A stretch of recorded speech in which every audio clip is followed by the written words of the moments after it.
ازيكم يا بنات؟ عاملين ايه؟ يا رب تكونوا بخير. النهارده فيديو جديد هنتكلم فيه على افضل ماسكارا انا بستخدمها. اسمها ماسكارا او ما بقولش ماسكارا، بقول ماسكارا عادي عادي.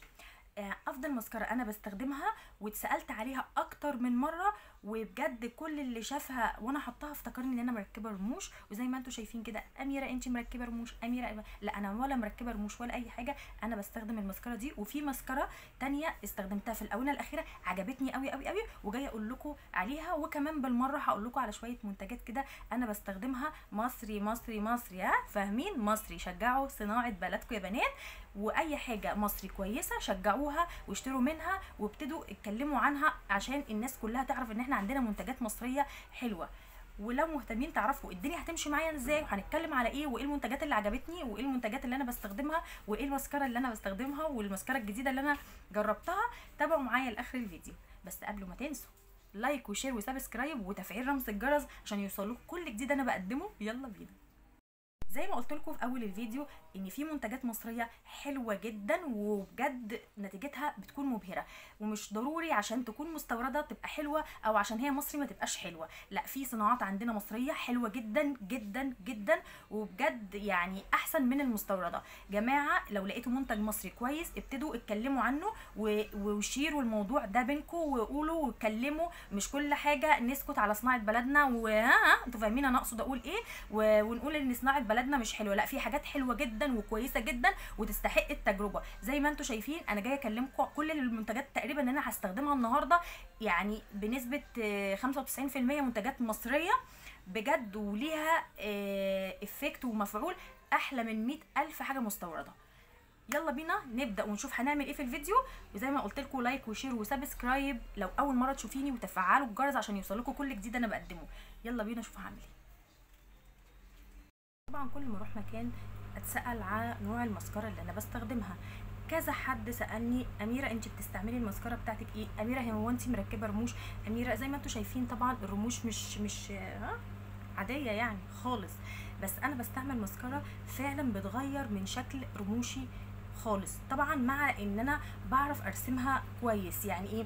ليها طريقه في الرسم، يعني ليها طريقه في حط الماسكارا نفسها، مش بتتحط كده وخلاص وتمشي. لا، ليها طريقه علشان تدي كثافه للرموش. انا كنت بستعمل ماسكارا مصر عليها اصرار فظيع ومش بغيرها حرفيا، اللي هي ماسكارا سيبال. زي ما انتم شايفين كده الماسكارا دي دلوقتي عامله 218 جنيه. هي كانت ب 80 وبعدين بقت ب 90، وبعد كده بقى مع الزياده اللي حصلت ديت بقت كل حاجه غلت فبقت ب 218. بصراحه انا ادفع فيها 218. طب هي مستورده؟ لا، هي مصري مصري مصري. وده الجميل بقى في الموضوع، ان هي منتج مصري جودته حلوه جدا. وفعلا انا مش شايفه لها بديل في المستورد يعني، او انا ما حاولتش يعني. انا حباها لدرجه مش طبيعيه. اللي هي شايفين الفرشه عامله ازاي؟ يا رب تكون واضحه. شايفين الفرشه؟ طبعا ده العيب الوحيد اللي في الموضوع، اللي هو ايه بقى؟ اولا الكميه اللي فيها كميه حلوه قوي، فلازم وانتي بتطلعي منها تطلعي منها كده بحرص، وما تفهمه ما تطلعيش من الفرشه كتير عشان الدنيا هتتلحوس منك. تاني حاجه لو مش اخده على الفرشه بتاعتها ان انت تدرجي بالراحه وتاخديها كده بالمسايسه وبالراحه، هتليطي هنا، هتليط الدنيا فوق. فطبعا في ناس تقول وبوظت لي هنا. لا، حتى لو جه حته هنا او حاجه سيبيها تنشف وبعد كده بالمسكره تبتدي تشتغلي عليها. طب مبدئيا كده انا عملت ايه الاول على بشرتي؟ اول حاجه رطبت بشرتي بكريم اسمه شان. الكريم ده ممتاز يا بنات ومصري، ميد ان ايجيبت. ده بقى اللطيف برضو في الموضوع. اهي طبعا انتوا فاهمين طبعا احنا في ايه اليومين دول، فشجعوا صناعه بلدكم. ولما تكون حلوه لا شجعوها واشتروا. ايه المشكله؟ اخر مره كنت جايباه كان عامل 130 جنيه، بيقعد معايا فتره طويله. هو كام ملي يا ربي؟ 120 ملي، 120 فبيقعد معايا فتره طويله، بيرطب البشره مش بيلزق. يعني حلو قوي لفصل الشتاء، وحلو برضو لفصل الصيف. يعني انا جربته في الصيف وفي الشتاء، لا حلو جدا وممتاز جدا بصراحه، عجبني قوي. طيب تاني حاجه حطيتها هو اماندا، اللي هو بي. طبعا اعتقد ان شركه اماندا طبعا شركه مصريه. طبعا ده كام ملي مش فاكره انا جايباه بكام عشان ما اكونش كذابه. لا مش فاكره. درجتي فيه 0.3 وفي درجه افتح منه. كام ملي؟ 30 ملي. هو برضو مش وحش، توزيعه حلو على البشره. هو مش احسن حاجه بس مش وحش. انا برضو كنت عامله كريم بيبي كان تقريبا مايت سينما، كان حلو قوي وتحفه، بس بقالي كتير جدا ما جبتهوش، فمش عارفه ايه الدنيا وصلت معاه لايه وبكام مش عارفه. بس كنت منزله فيديو على القناه ده وكلمت على القناه دي واتكلمت عن المنتج ده. وفعلا انا كنت بقعد فتره طويله، يعني قعدت فتره طويله استخدمه، كان حلو جدا. بس قلت بقى اجرب حاجات تانية وادي فرصه لنفسي ان انا اجرب حاجات تانية. ده كان كريم بيبي اللي انا حطيته دلوقتي على بشرتي. طيب هنيجي للخطوه الثانيه اللي هي خطوه البلاشر. طبعا انا مش مزوده عشان اوريك انا هعمل ايه. ده كان روج كنت جايباه من مايت سينما، وبصراحه دي درجته حلوه جدا وكل حاجه، وزي ما انتم شايفين انا خلصته، بس ما خلصتوش على شفايفي، لا ابسولوتلي. يعني بيليط بصراحه، ما حبيتهوش خالص خالص. ممكن يبقى الليكويد حلو، ولكن انا ما حبيتهوش خالص في كده، لا. فبعمل ايه بقى؟ ارميه؟ لا مش هرميه، بعمل كده زي ما انتم شايفين كده وكده، ما انا مش هرميه يعني، فاهمين كده. وبعد كده اجيب فرشه زي ما انتم شايفين، طبعا ابني كسرها كالعاده، ما مش مخلي لي فرش، وهبتدي ان انا ادمج كده على الايه، على خدودي الحلوين. ملاحظين حاجه لحد دلوقتي ولا لسه ما لاحظتوش؟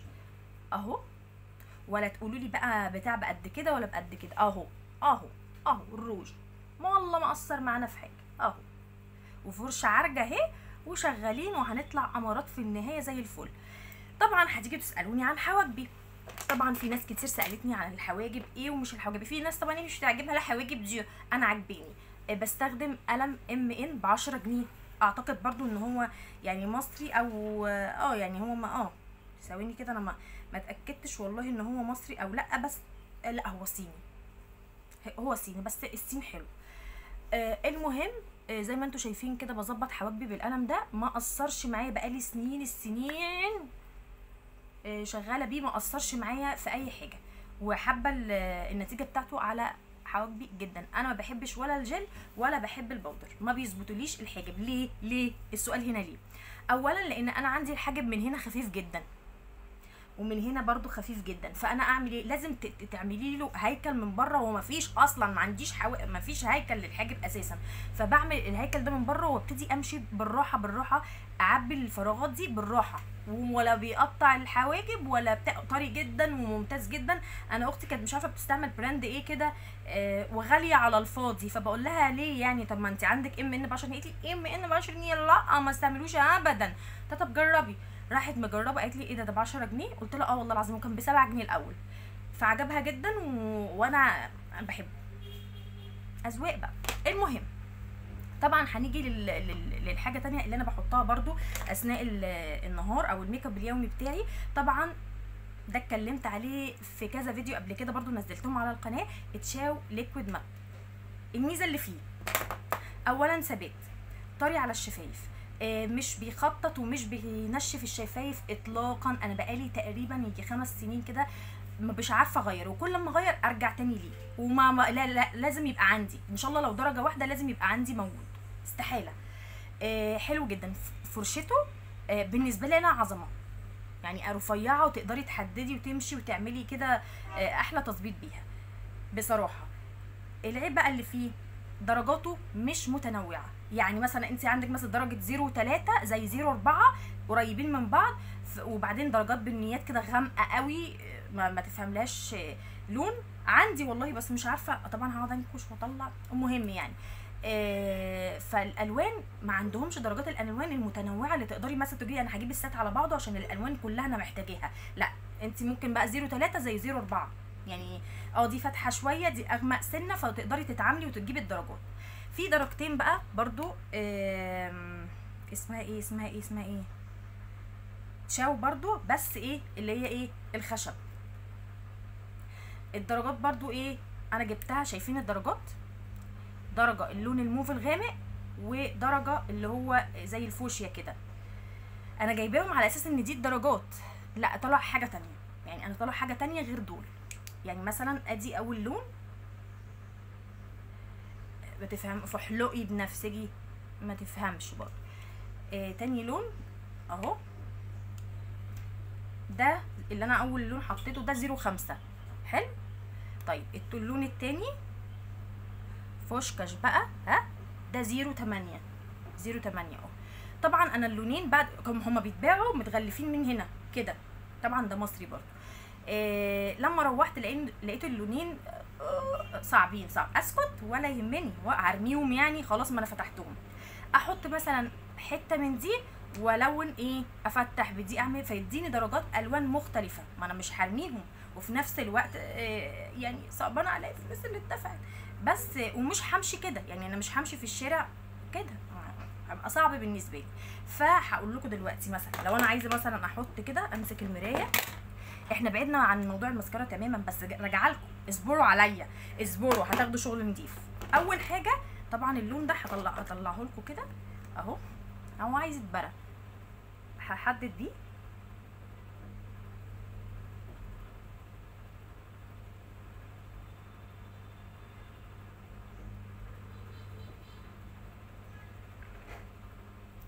هو طري وكل حاجه، بس ده خفيف، ها، ده انا مخففه بصوا، يعني مش حابه اللون على بشرتي، او انا مش هعرف انزل بيه كده، او مش ما حدش يناقشني خلاص.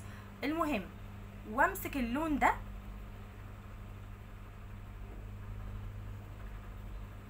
هغير تماما،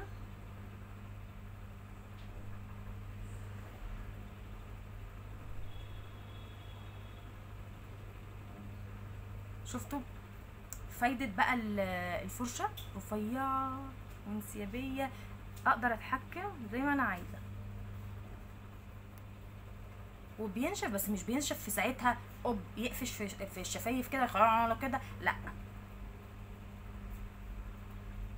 شجعوا صناعة بلدكم يا بنات، مش كل حاجة مصري وحشة، ممكن تبقى حاجة مصري ورخيصة ومش غالية، وفي نفس الوقت مفعولها او الافكت بتاعها او النتيجة بتاعتها تطلع احلى من مليون الف حاجة مستوردة ممكن تجيبيها وتبقى غاليه وبقد كده، وتقولي ده انا جايبه من ميبيلين وجايبه مش عارفه من ايه، وتلاقي المسكره بعد الضجه اللي هم عاملينها عليه مش هو ده خالص، يعني اللي هو ضجه على الفاضي واي كلام يتقال. شايفين اللون؟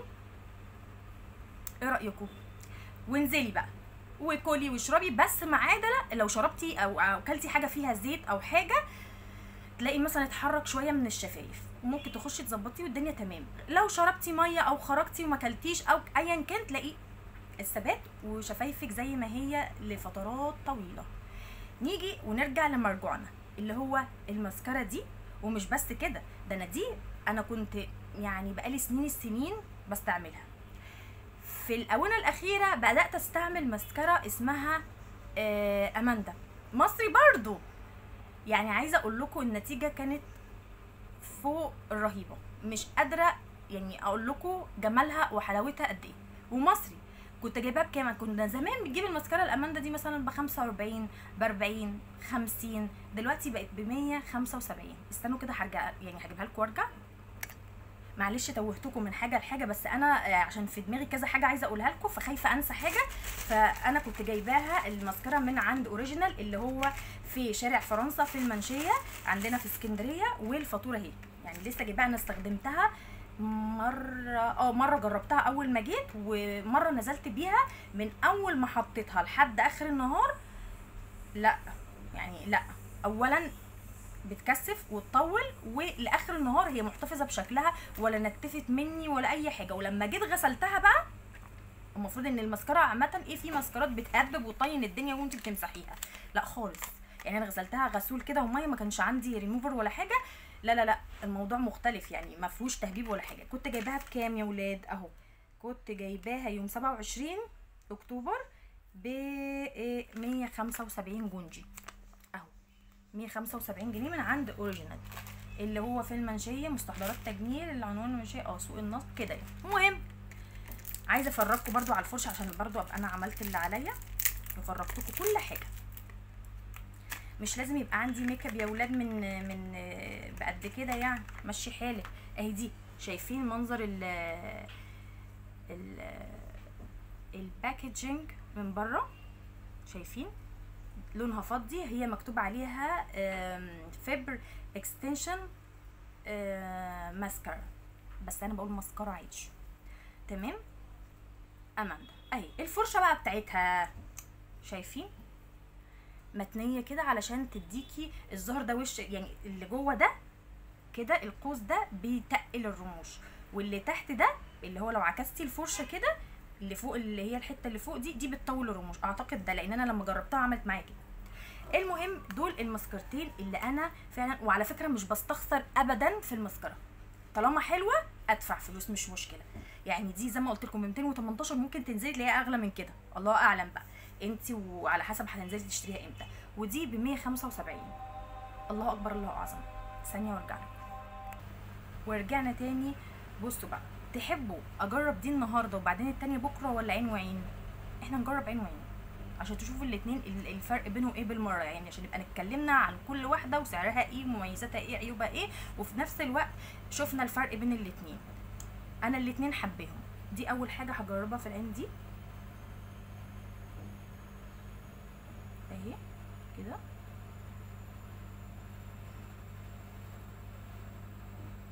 بصوا بقى، لما تيجي تحطي الماسكارا تعملي ايه؟ تظبطي كده وتظبطي الرسمه زي ما انت عايزاها، وتجيبي حبه في الاخر كده عشان تدي ايه شكل حلو للعين في الاخر. دي اول طبقه منها، حلو، او اول كوت منها. اسيبها شويه وبعدين اديها الطبقه اللي وراها. طول ما انت عايزه الرموش متكثفه على حسب بقى انت ذوقك. انا عن نفسي انا بحب الرموش اللي هي تبقى ايه تقيله كده، تند رفورف. ف انت براحتك، عايزه تحطي طبقه واحده وخلاص وتمام كده اوكي، عايزه تزودي اوكي براحتك. انا زي ما انا قلت لك العين دي بقى هجرب فيها ايه اماندا. اول حاجه اهو عشان اوريكم برضو دي من الطبقه الاولى شكلها عامل ازاي ودي شكلها عامل ازاي. دي اول اهو شايفين، دي اماندا ودي سيبال. سيبال يا سيبال. خلاص ثانيه كده واعمل ايه، اروح ادي الطبقه التانية. نسينا الرموش اللي تحت يعني اهو. اسيسها كده بالراحه طالما ما وريش وقت، افضل ارسم ارسم ارسم. انا ممكن وشي ما ياخدش وقت خالص، بس ال اسمه ايه ده الماسكارا، لا لا لا الا كده الا كده الا ماسكارا. طبعا الناس اللي بيقولوا ماسكارا هتلاقي يا فلاحه ما اسمهاش ماسكارا، لا احنا بنقولها ماسكارا، وفي الشارع بنقولها ماسكارا، وما بنروح نشتري نقول له دي عمو وعمو ادينا واحده ماسكارا، ما بنقولش ماسكارا، ما بنقولش، ما بكده. احنا عشان نطلع ممكن حاولت في كذا فيديو لقيت مش انا مش انا. خلاص اهي اهي اهي اهي اهي اهي ام نور اهي. ما انا ام نور والله عادي براحتي بقول اللي انا عايزاه.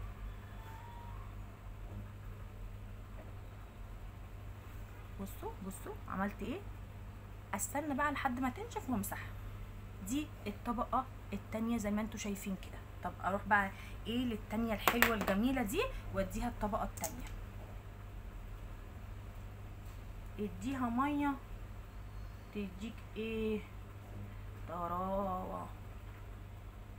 دي ممكن البرودكت اللي فيها او الماده اللي فيها شويه السواد بتاعها خفيف سنه، انما هنا السواد بتاعها قاتل. السواد يا سواد، سواد بلون الحزن، بلون الحزن احنا. ايه رايكم؟ طبعا الفيديو طبعا هيطلع فيه صوت الغساله، معلش معلش سامحوني سامحوني. عايزه اخلص لكم الفيديو قبل ما ابني يجي، لان لو جه ولا هنشوف الكلام ده كلنا، لان انا بشيلهم بخبيهم يعني مش عارفه اقول لكم، بحطهم في اعلى حته في البيت وتحت حراسه مشدده اهو كده اهو. شايفين دي مفرقه الرموش قوي وبتاع، ودي مفرقه الرموش قوي بس برضو الاستواب بتاعها سيبالك جدعان.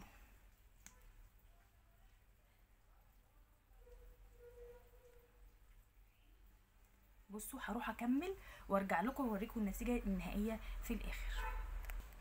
بس يا بنات زي ما انتم شايفين كده دي سيبال ودي اماندا. طبعا انتوا شايفين ان السواد هنا اكتر وان هنا سوادها اقل، ولكن هنا الفرشه بتاعتها بتفرق الرموش زي ما انتوا شايفين كده، على عكس يعني بص دي برضو عايزه حد يكون عنده صبور قوي، عنده صبر انه يحط ماسكارا بالراحه ويجيب الرمش ده كده والرمش ده كده. بس من ناحيه السواد والتقل سيبال طبعا مش محتاجه كلام، او يمكن عشان انا بحبها جدا. لو عندك مناسبه بدل ما تحطي رموش مثلا وتلزقي رموشك وتبقي قاعده في الفرح عامله كده، لا ممكن تستعملي سيبال حلوه جدا جدا جدا. انا عن نفسي بستعملها كل يوم، ولكن على حسب بقى المشوار. لو انا رايحه مشوار بقى وفي مناسبه وكده اتقل الرموش قوي، لو كده مثلا مش قوي بتقلها برده بس مش قوي. فهمتوا قصدي؟